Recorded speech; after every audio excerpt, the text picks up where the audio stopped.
flight, we are go for launch. T minus 5, 4, 3, 2, 1, 0. Liftoff. This is Navigating AI, hosted by Rich Wilson, guiding business leaders through the new intelligence era. Let's explore how AI is reshaping business, leadership, and the world. Welcome to Navigating AI, where we guide business and HR leaders through the new intelligence era. Today's episode is titled Magnetic Leadership: How Invisible Patterns Shape Influence, Teams, and Results. Today's guest is Dr. Ilona Jarebek. She is a leadership psychologist, executive coach, and CEO of PsychTest. Ilona has spent 3 decades working at the intersection of psychology, psychometrics, and leadership development. She has coached over 900 senior leaders across 6 continents. Her work focuses on what doesn't show up on organizational charts or performance dashboards: the invisible patterns, unconscious behaviors, and energetic dynamics that quietly shape how leaders are experienced, followed, and trusted. She is the creator of the 360-degree Leadership MRI and the Magnetic Leadership Blueprint, and the author of 10 Patterns That Keep Brilliant Teams Stuck. Ilona helps leaders move beyond surface-level feedback to build presence, influence, and teams that thrive without burnout. In this conversation, we explore what magnetic leadership really means, why smart leaders unintentionally create friction, how AI can amplify, not replace human insight, and what it actually takes to lead with clarity, confidence, and impact at the highest levels. Ilona, welcome to the show. It is so great to see you again. Likewise, Rich, and thank you very much, and hello, everyone. So I'd like to start with the foundation of your work. You describe leadership as magnetic, that when a leader walks into a room, the energy shifts. What does magnetic leadership really mean in practice, and why does it matter so much at a senior level?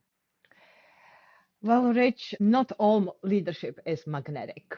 And that's really the point, right? That's the point for the coaching. Magnetic leadership to me is, as you said, when you walk into a room, the room suddenly shifts, the energy in the room shifts. You have a certain gravitas. People naturally listen to you. You carry yourself in such a way that you command respect without requiring respect. And that helps leaders magnify their influence, to be inspiring, and to get people to follow whatever they need them to do and what the leader wants to accomplish without having to be told. Kind of naturally follow, get the engagement, the buy-in, and even pushbacks from their team, without really trying too hard. It's this je ne sais quoi, that helps leaders really have a huge impact and do so naturally without pushing people. One thing you emphasize is that most leadership challenges are not obvious. They're running quietly in the background. What are some of the most common unconscious patterns you see in high-performing leaders that end up slowing teams down? Well, that's an excellent question, and thank you for that. My point is, we all have certain patterns that we have developed throughout our life. Many of them started in childhood or in teen years, right, or young adulthood. And this is essentially a conditioning which results in different triggers. And these patterns are typically invisible unless you intentionally go and examine them. And they essentially run the show. So in high-performing leaders, there might be all kinds of different patterns, and we'll touch up on several of those. But the effect is that it detracts from their personal magnetism. It detracts from their ability to lead and to have impact. So one example a really common one, especially in recently promoted leaders, is the multitasking, right? The need to be involved in everything. And this frequently comes from a need to be needed, first of all, a need for approval, especially if the leader, for example, comes from the team, so, promoted from within. This is a tricky situation, right? Because your former peers are now your direct reports, and that creates a weird dynamic, and people have to ease into it. They need to get accustomed to this and kind of resolve the cognitive dissonance that comes with it. And what happens frequently is that they first of all, if they are in technical fields, there might be this grief over giving up the hands-on experience with the tasks, right? They still want to be in touch with clients. They still want to be involved in the coding, for example, or in the nitty-gritty of the job. So there is a period of detachment from that. And so they get involved. That leads to constant multitasking. And this is one of my pet peeves, actually.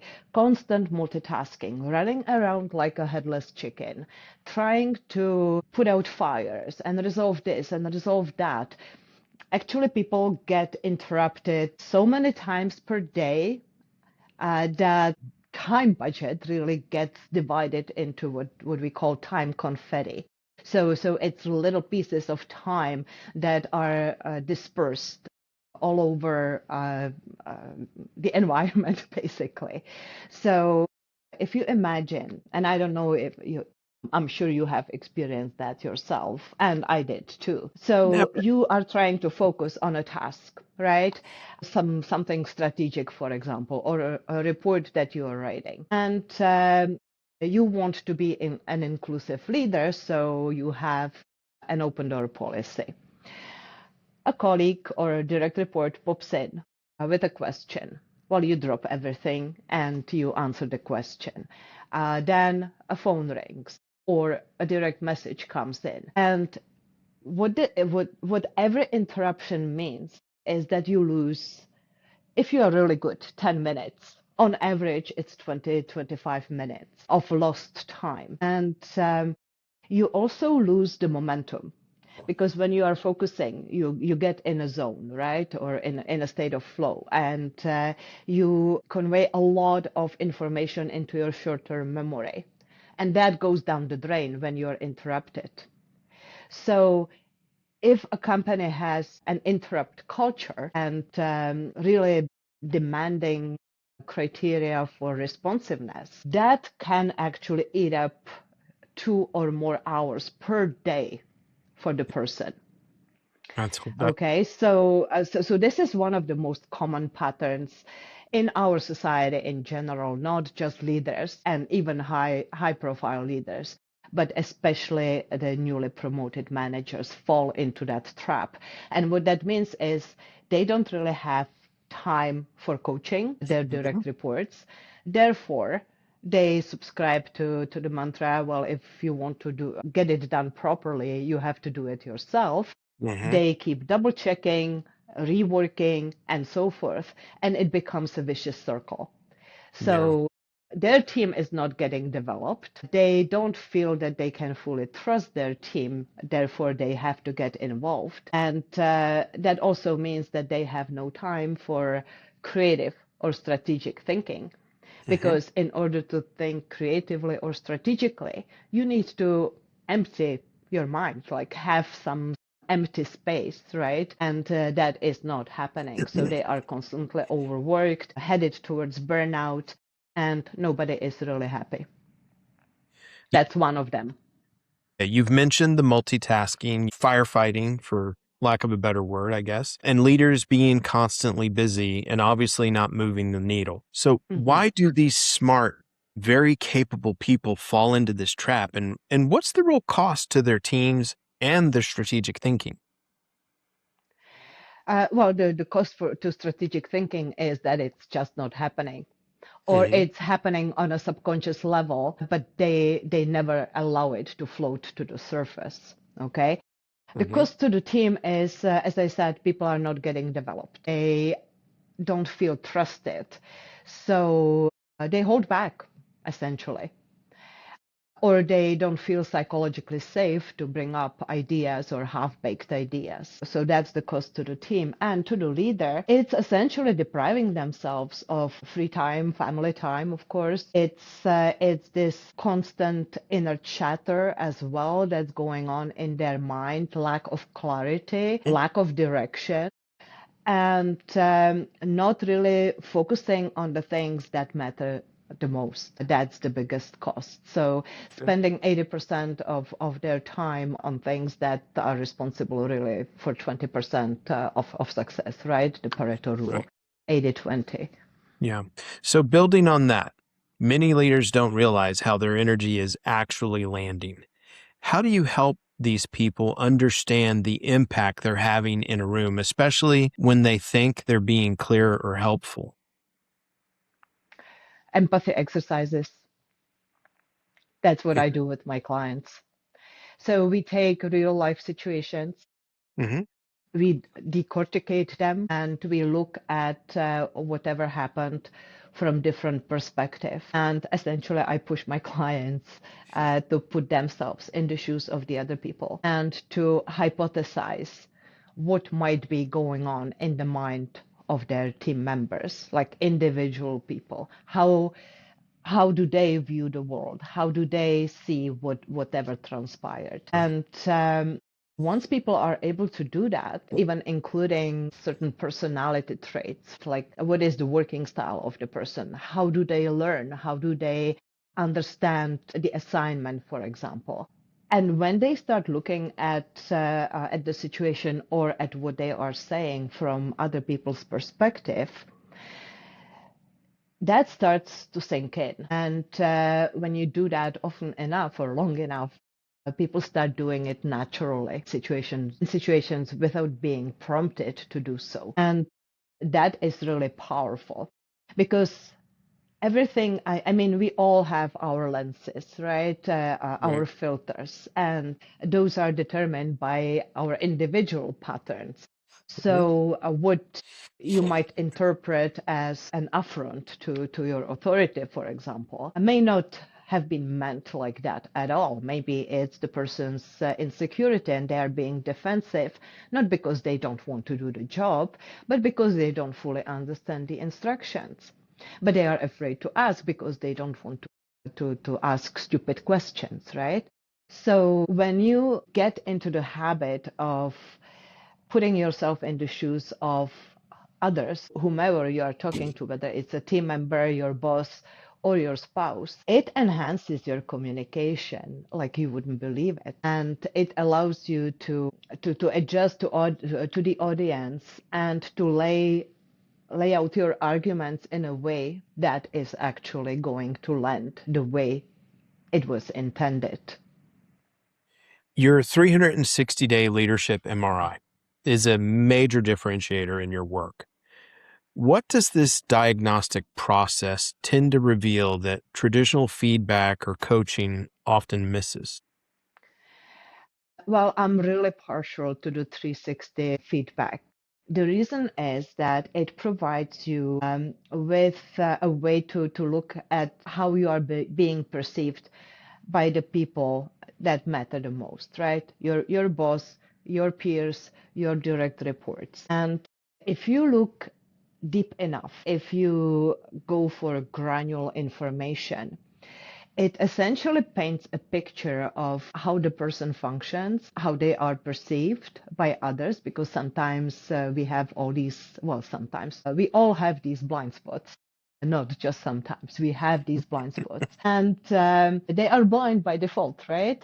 So unless those are revealed, you are essentially flying blind. And you are being triggered by things that don't necessarily need to trigger you. You react on the spot and you don't truly understand why. You might get these gut feelings, but you suppress them because you want to be rational at work, so you suppress them, and then you are missing quite a bit of information that is available to you. So revealing these blind spots and these hidden patterns, connecting the dots between different types of issues, baggage, behaviors, thinking patterns, and so forth, those things are so powerful, and that's what the 360 allows us to do. So essentially, I sit down with the person. I have a bunch of papers, in color printed out around me. I'm not saving trees in those instances. So I see how they perceive themselves, how their peers look at them, what is the perception of their manager, and what's happening with the direct reports. And it's color coded, so it really jumps out of the page, right?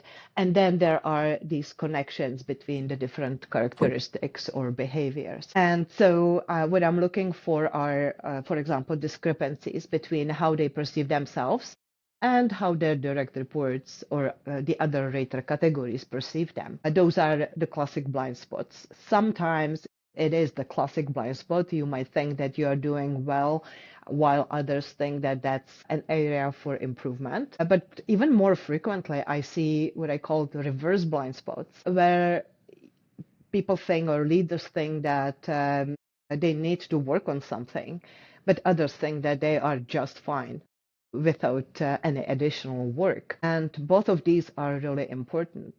And then from there, I go for the patterns. So I'll give you an example. Need for approval or issues with self-confidence. They have a huge impact on a number of different areas. Managerial courage, willingness to go into confrontation or to resolve conflict, their influence, their ability to think on the spot, for example. All of these are connected to their self-concept, right? So when you actually zero in on the issue at hand and receptiveness to feedback or sensitivity to criticism, like there is a bunch of different things that are connected to that. So once you work on the self-confidence piece, all the other things kind of magically fall into place. You resolve one thing and you kill many birds with one stone. So that's an example. So it's really a powerful exercise. And I've got to say, I am surprised how receptive people are to the feedback when it's presented like that. Because it's not about bashing them, right? It's about uncovering where there are hidden reserves. Essentially, when someone who gets not so fabulous feedback, when they realize that maybe they have these protective layers or defense mechanisms or these personal stories or inner stories that they keep telling themselves, that determines how they react on the spot, what emotions come up, what are their thinking patterns, right? And what behaviors they display. And when they realize that they are essentially shooting themselves in the foot, there is an immediate mindset shift that happens. And then that opens the field to actually decode. That's the part of the decoding. But then it opens the field to recode those patterns through role playing and exercises and so forth. And that contributes to sustainability. Okay. Something I found fascinating is you've been using artificial intelligence and psychometrics for decades, and now we're seeing an explosion in AI tools. Where do you see AI genuinely enhancing leadership development, and where does human judgment still matter most? Well, that's an excellent question, Rich. So yes, we've been using artificial intelligence methods in scoring of our assessments since the mid-90s because my business partner studied artificial intelligence. And so we were working together on pattern recognition and fuzzy the logic and fuzzy neural networks and that kind of thing. So that was fascinating. And what it allowed us to do was to approximate human reasoning by setting these subject matter expert rules and training the systems to interpret the data in an intelligent way, right? Now, with the large language models, it opened us up for huge expansion. And I believe we talked about it when we were having our conversation last month. I believe, first of all, I believe firmly that we have a responsibility in how we treat AI, and we are teaching these tools how to behave towards us. Most people who work with AI know, like ChatGPT, I'll take that as an example, reflects back to you frequently what you want to hear, right? It is programmed to validate and not to contradict too much. Okay. So you need to prompt it to give you an honest feedback. Okay, but that's a totally different discussion. I'm not going to turn this into a prompting tutorial. But Tune in for the next episode. all right. But for instance, I have a custom GPT that I trained to work with me in my voice, to strategize with it, to help me with analysis and so forth. And over time, I call her Muse. Muse. And over time, Muse has developed an uncanny capability to really think like I do and to reflect back to me the most important stuff based on my personality, based on my approach to life, my life philosophy. And I believe that AI can be used as an addition to coaching, for example, because the possibilities are really endless. But I'll give you an example. So, for instance, let's say you have a difficult employee. The person is defensive, really problematic, argues with people. It's really difficult to get along with that person. It might be a key employee with fabulous technical skills, but it's really hard to get a message across to that person. It gets misinterpreted and so forth. So imagine that you are working with an AI agent and you describe the person, what your experience is, how problematic the behavior is, and so forth. You ask the AI to give you an interpretation of what might be behind that. So this is essentially an empathy exercise that you can do with AI for a particular person.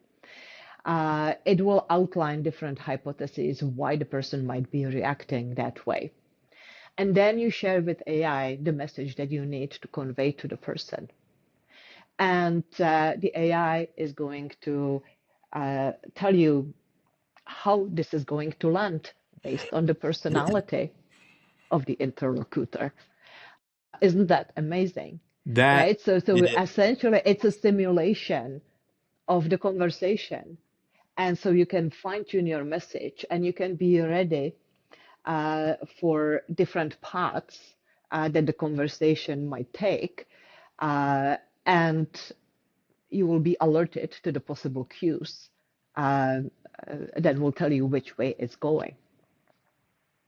So that's an example of how you can work with AI. I like that very much. That's actually going to go into the playbook. Thank you for sharing that. Pleasure. Now, let's talk a moment about readiness and transformation. You mentioned not every leader is ready for this in-depth work. So what signals tell you someone is truly ready for deep transformation rather than surface level improvement? Yes, so that's, let me put it this way. Okay.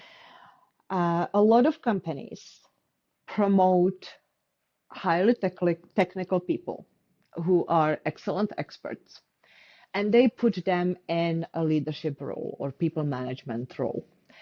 And they essentially shoot themselves in the foot unless they provide coaching or at least training to help people transition into a leadership role.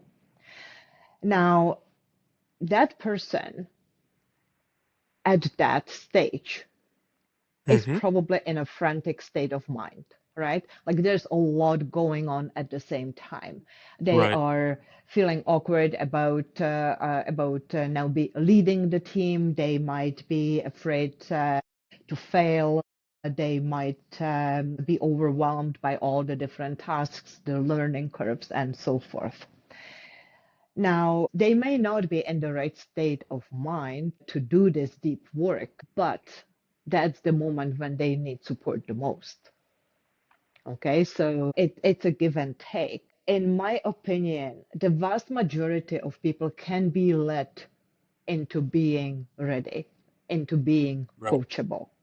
There is Yeah. a small segment of the population where the resistance is huge and the effort is futile. But the vast majority of people, when this is positioned properly, will be willing to accept guidance and at least understand. So in my experience, I've worked with people in talent programs, for example, both budding leaders and people on the expert path. I think I could count on the fingers of one hand how many people showed resistance. Okay, and those would be the cases where the 360 was approached by the company as sort of a corrective measure, not necessarily a punishment, but the person was in trouble and with some interactions and so forth, and they were sent to me as a troublemaker. But the vast majority of people are receptive to the feedback. They want to understand what is going on and where they can improve if it's positioned properly. Right. Now, in terms of coachability, of course, there are huge differences between individuals. So, people who are curious, who are open to looking at the skeletons in their closets, of course, they are much more amenable to coaching, much more open about it. Of course, it's much easier to work with people who are self-aware, who are interested in psychology or in coaching in general, and who are open and seeking self-improvement. So that makes it easier on the coach and I guess on the person as well. But even for people who are kind of clueless, they can hugely benefit from coaching. And gradually, I would even say the progress is much faster because I have seen cases like within a few sessions, the person completely turned around and, they had leaps forward, not just steps forward when they started in the clueless stage, let's say.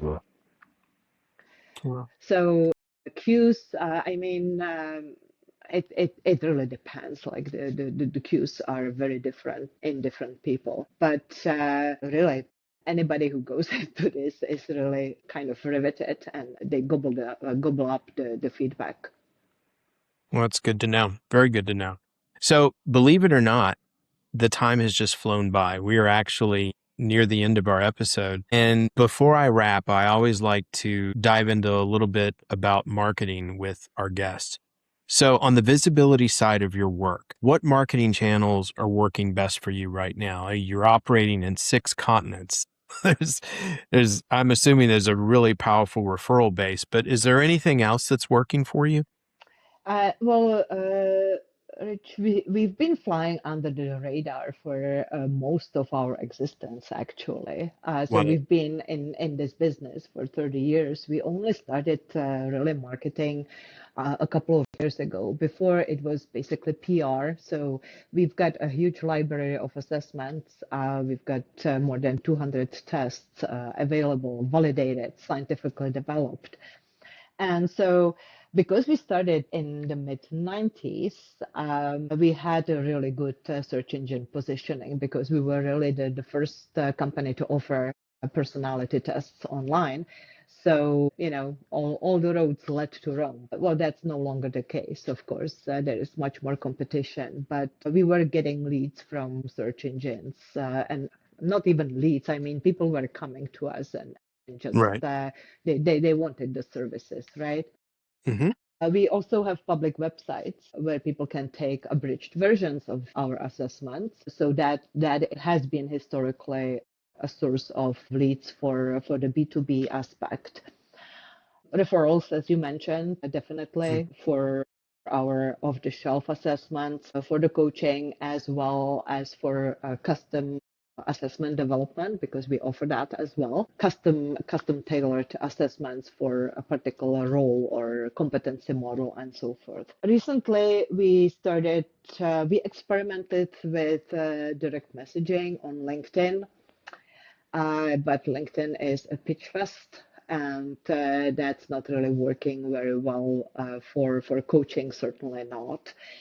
Um, my experience is that the most quality leads, if you will, come from, first of all, conversations with people like we had a month ago, right? Like we met on LinkedIn and we decided to talk. And here I am, on your podcast, and I'll invite you on my podcast, and maybe we'll develop a collaboration or strategic partnership. So conversations like that, genuinely being interested in people, like, my modus operandi is to ask questions and to Mm-hmm. engage with people, and I'm curious about how your mind works, right? I just want to know. So that definitely helps to create a rapport and to engage with people. And after the conversations, frequently they will want to try our tests, for example.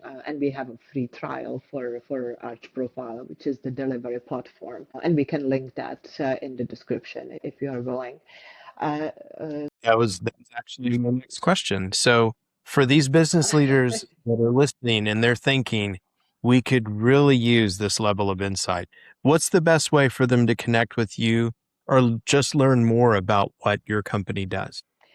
Yes, so we have several websites. One for the B2B is called Arch Profile, Mm-hmm. ARCH Profile. They can find me on LinkedIn. I think I'm the only Ilona Jarebek there. Weird name, right? She and I are connected. So if you can't find her, come to my profile and you'll find her there. Absolutely, absolutely. And we can put a link to the Arch Profile free trial as well.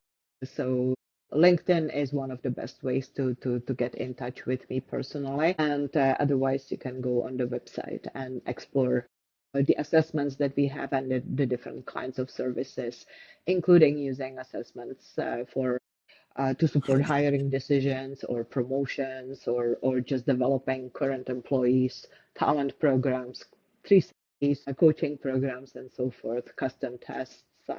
Some companies are even using our assessments as a way to collect leads, right?